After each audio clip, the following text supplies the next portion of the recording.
sometimes things get pretty tense on the radio, and then you get that call from ATC that no pilot wants to hear that basically says, write down this telephone number, and when you land, give me a call. Special shout out on this video to our friends over at VASAviation for unearthing the actual phone call. All right, I've never heard one before. I've never made one. Listen in. Ground 999 sequence. 999 from now to midnight. That's not a good answer, but thanks for... Okay, so what's going on here? Delta 999 is at LaGuardia, one of the most crowded airports on the planet. And the air traffic controllers are all from the greater New York area. Okay, so you see there's kind of a powder keg ready to happen here at LaGuardia. And especially when there's like 50 airplanes on the ground and there's bad weather and there's in-trail spacing and pilots are looking at their fuel. And these guys in the tower are under incredible pressure to get all these airplanes out. Tensions can grow really high. And so as a captain, I've got to gather all the information I can to make a wise decision about whether I go back to the gate and get more gas, or whether I sit in line and wait, or whether I shut down my engines and just wait. And all of that stuff has got to get calculated and negotiated. So quite often when you're in a long line waiting, and you know this from the back, because you're sitting as a passenger in the back of the airplane going, why is it taking so long? We haven't moved in a while. That's just because there's 12 or 15 airplanes in front of you and the line's not moving very well. I'm calling up at that point and saying, what's my sequence?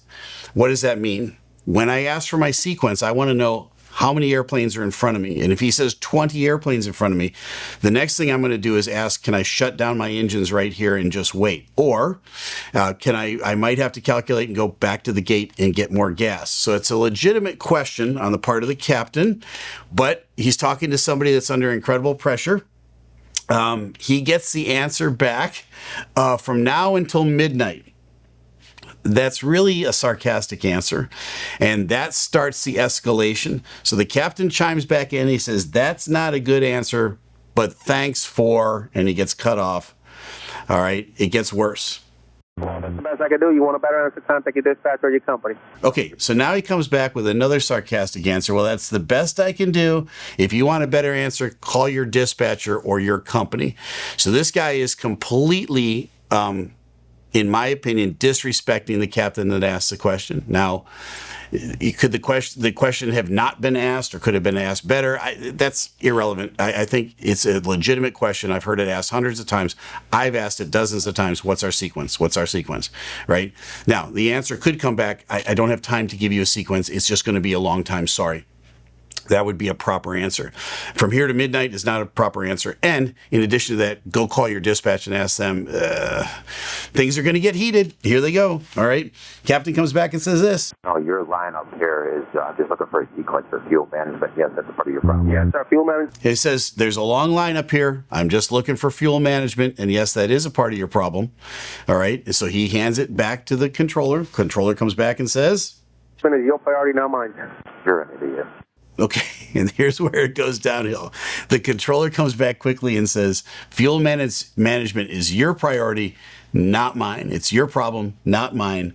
And then the captain steps over the line and he keys the mic and he says, you're an idiot. Now, there's lots of things in life that you feel and you want to say, but again, that filter's got to be there. You got to stop it at the last minute before you key the mic and say it. You can say it to your co-pilot. You can say it to anybody else. You really ought not to key the mic and say that. Now he's going to get write down the phone number. It gets better. I got a number for you whenever you're ready. Okay. Oh, I want it. We want to talk. Oh, yeah, I want it. I want to talk. All right, fight's on. Come on, buddy. Send me that phone number. Delta 999, I got a phone number whenever you're ready. That's the long. 347-846. Okay, gives him the phone number. Yes, sir. Manager's up here. He's looking forward to the call. Okay, so this is mano a mano, right? The Dukes are up. These guys are going to, punch it out. And Voss did a great job getting a hold of this call. My friend Victor over there, hats off to you, my friend. This is an absolutely excellent one. And now we get an actual video, not a video, but an audio exchange back and forth of the phone call. I've never heard one of these before. So what goes on when the pilot calls the controller and talks to him? Well, let's listen in.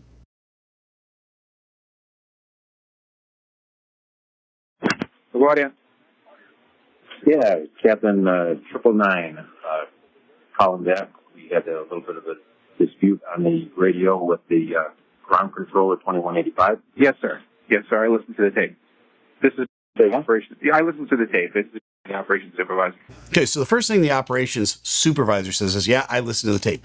Now, how do you think this is going to go? I think the operations supervisor is going to defend his guy. All right.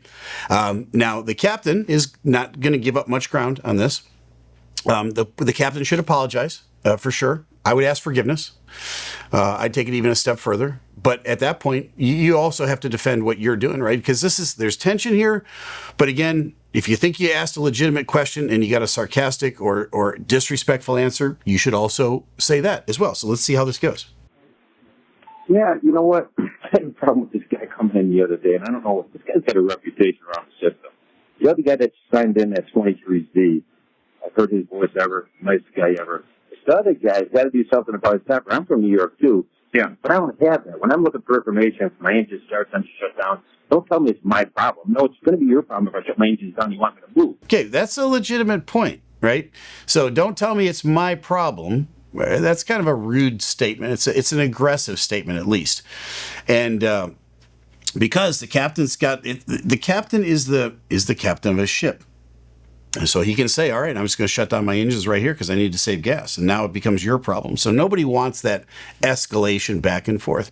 I want to help air traffic control, especially at a place like LaGuardia, to keep moving airplanes. At the same time, I got to make sure I got enough fuel to do all that. So that's a give and take. And most of the time, it's very cordial, the conversation back and forth. They'll ask you, what do you think you need? Do you think you need to go back? Let me know when you need to go back. But it could be 10 minutes. It could be 2 hours. If that's the case, then they're just going to say it's really open-ended. I can't even really give you an estimate, but it's going to be a while. All right. I've had guys tell me that this whole thing back here between these two now talking about it is not much more help. Don't tell me between now and midnight. That's just disrespectful. Disrespectful. Yeah, he barked at the guy before me, then he barked at me, and he doesn't realize we're on the same team here. We're playing the same game. And we'll get right back to this, but first, a quick word from our sponsor. I'm tired. Gosh, I'm ready for a break. No time for a break. You must keep working. Okay, this guy is trying to run me into the ground. But honestly, I'm not mad because I've got magic. Magic Spoon, that is, today's sponsor.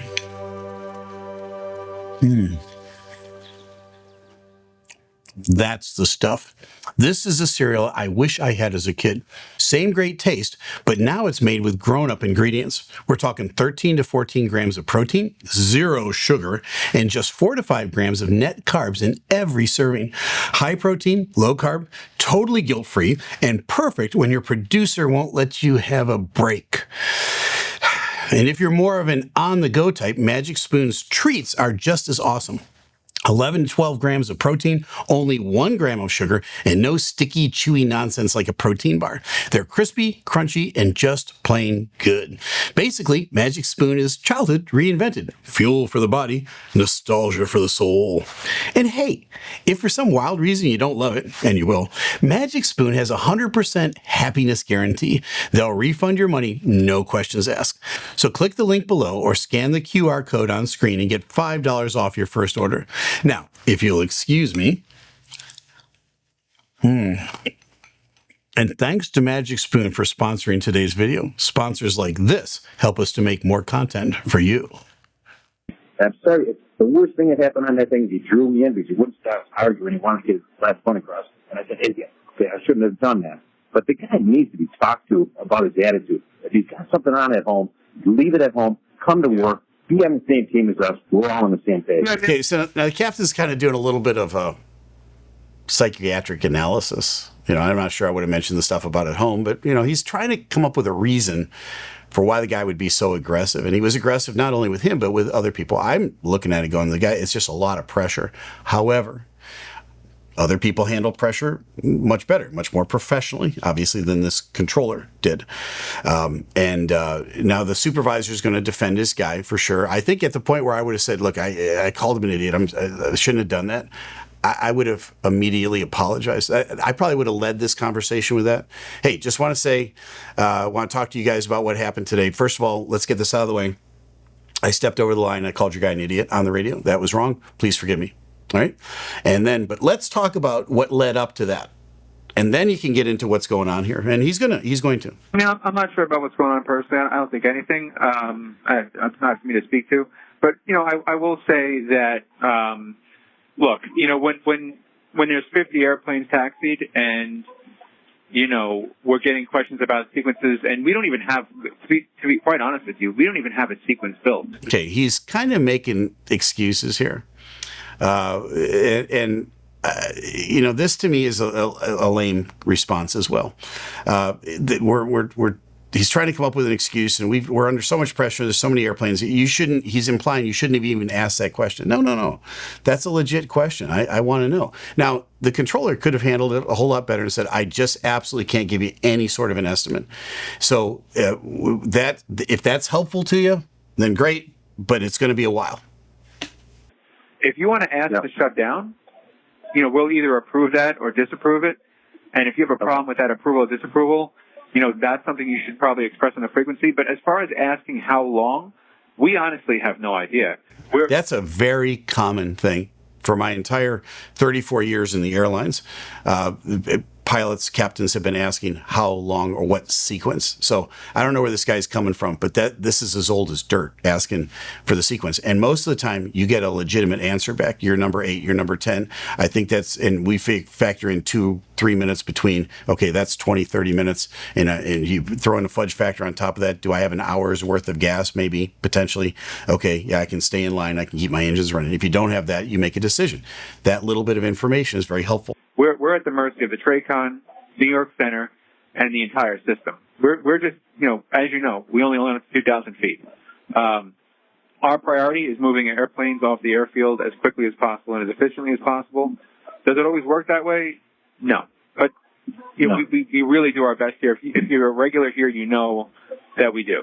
I was base here for 20 some odd years. I mean, so you know, and I've been here as a controller and now as a supervisor for 10 years. Mm-hmm. So, we really care about doing the right thing. I understand what he said may have rubbed you the wrong way. Okay. We care about doing the right thing. I agree. I think he does. Doing the right thing in the right way is important, in a respectful way. It goes both ways. The respectful part of that. It's real easy when you get, especially, a couple of alpha males, going at it, to get sideways with each other. And he says, I know we rubbed you the wrong way. Now, at this point, this is where the supervisor can say, I've talked to my guy. I think you're right. He was sarcastic at best, and he was aggressive, more likely unnecessarily so on the radio. And he's got to tone it down and give you a more respectful answer. So we've already had that conversation prior to this, but rub you the wrong way. That kind of implies it was your interpretation that was wrong. I don't think there was a bad interpretation here. Again, these are all my opinions, right? I'm a captain that I'm listening to the situation going, how would I have handled it? And that's the takeaway for me is I think I would have come short of the idiot comment. I would have thought it, but I wouldn't have said it. And that's where sometimes you step over the line. But you also know that we have no idea what sequence number you are because it's not really true. I mean, you do. The intermittent stops, the departure fixes. Like even if we tell you, it'll be 10 minutes, right? In a minute from then, that may change, become 20 or 30 minutes. You know that too, right? You get up to the runway, you get on the runway, true. Take me off the runway. True. So I think on a day like today, asking for a sequence number is a bit.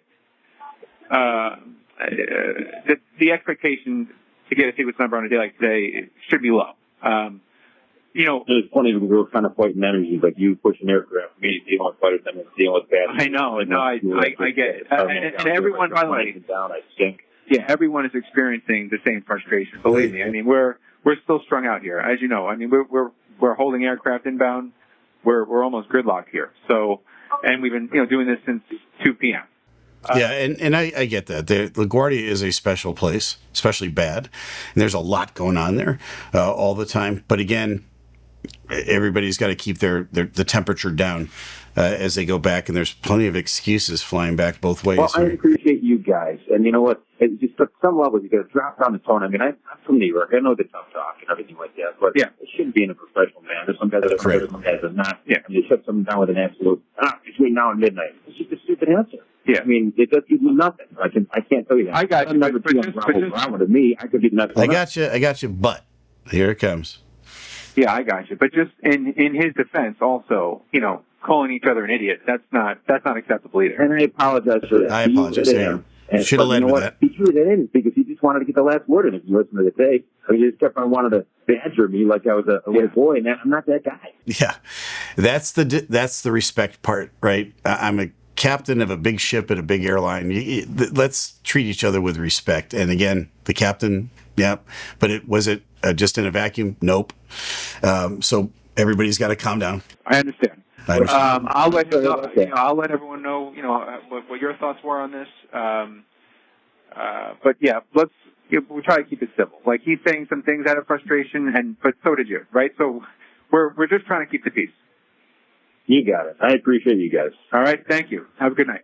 Okay. All right. Have a good night. Bye-bye. Okay. So we pulled the curtain back and you got to actually listen to the actual phone call that took place between a captain. So you wonder, when they do give you the phone number, what happens afterwards? Well, a phone call gets made and everybody kind of states their case and their side. And sometimes there's an actual violation that takes place.